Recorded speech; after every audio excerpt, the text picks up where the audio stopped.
حضور نے فرمایا سی جدا کھانا بھی حرام ہوئے، پینا بھی حرام ہوئے، پہننا بھی حرام ہوئے، جدی پرورش بھی حرام وچ ہوئی ہوئے، تو حضور نے فرمایا فانا یستجاب، پھر اودیاں رب دعاواں کیویں قبول کرے گا؟ اپنے آپ نو بدلو، تو ورنہ اے اللہ دے عذاب دا انتظار کرو۔ اے میرے آقا نے فرمایا، اے میں اپنے کولوں گل نہیں کر رہا، عن ابی ہریرہ رضی اللہ تعالیٰ عنہ قال قال رسول اللہ صلی اللہ علیہ وسلم اذا اتخذ الفیء دولا والامانۃ مغنما والزکاة مغرما وتعلم لغیر الدین واطاع الرجل امرأته وحق امہ وادنى صدیقہ واقصى اباہ وظہرت الاصوات فی المساجد وسادت القبیلۃ فاسقهم وکان زعیم القوم ارذلهم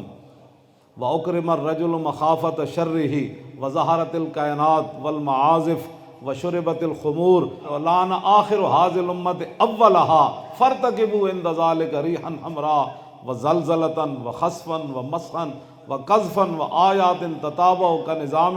قطع سلكه فتتابع۔ اے میرے آقا نے فرمایا جدوں 15 چیزاں آ جان گیاں نا، پھر اس ویلے انتظار کرنا، پھر اللہ سرخ آندیاں بھیج دے گا، پھر زلزلے آ جان، پھر میری امت وچ خسف مسد کوئی نہیں تے قذف، لیکن جدوں 15 گلاں آ جان گیاں پھر میری امت تے پتھر بھی برسن گے، پھر میری امت دیاں شکلاں بھی بدل جان گیاں، پھر میری امت زمین وچ بھی وڑ جائے گی۔ اپنے آپ نو بدلو، اپنے آپ نو بدلو، اس کے علاوہ کوئی چارہ کوئی نہیں۔ پھر نبی علیہ السلام نے فرمایا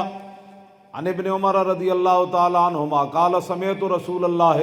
صلی اللہ تعالی علیہ وسلم اذا تبایعتم بالعینۃ واخذتم اذناب البقر وردیتم بالزرع وترکتم الجہاد سلط اللہ علیکم ذلا لا ینزعہ الا ترجعوا الی دینکم۔ حضور نے فرمایا جدوں میری امت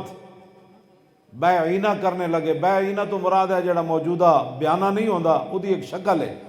میری امت جدوں بیانہ جی واپس نہیں ہونا، کیوں جی؟ تیرے پیو دا پیسہ واپس نہیں ہونا، تو کیڑے بدلے جو بیانہ لے رہا، بیانہ واپس نہیں ہونا جی، یہ پاکستان میں چلتا ہے۔ حضور نے فرمایا جدوں اس طرح دی میری امت خرید و فروخت شروع کر دے گی اور بیلاں دیاں پوچھل نپ لوے گی، دمبا نپ لوے گی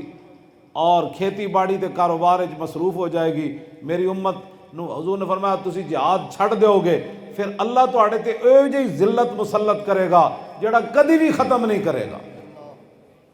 چاہے وہ سعودیہ پیسے دے دے وے، چاہے وہ جناب امریکہ پیسے دے دے وے، چاہے وہ دبئی والے پیسے دے دے ون، چاہے وہ ورلڈ بینک پیسے دے وے، چاہے اور دنیا دا کوئی ادارہ انہاں نوں پوری دنیا تے منگن، حضور نے فرمایا اللہ تواڈے تے ایو جہی ذلت مسلط کرے گا جدوں تسی کاروبار وچ مشغول ہو جاؤ گے، جہاد چھوڑ دیو گے اور جناب اہلاں دیاں دماں نپ لو گے تے بیع عینہ کرن لگو۔ عبداللہ بن عمر کہندے نے حضور نے فرمایا تواڈے تے اللہ ایو جہی ذلت مسلط کرے گا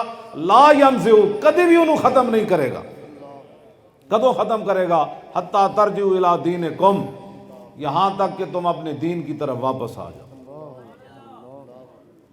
دین دی طرف کوئی نہ لیندا جڑا گل کو چھڈو پرے، تو کیڑے پاسے لگیا اور تو کیڑیاں گلاں کرنا، وڈا مولوی تو، وڈا نمازی تو، وڈا نیک۔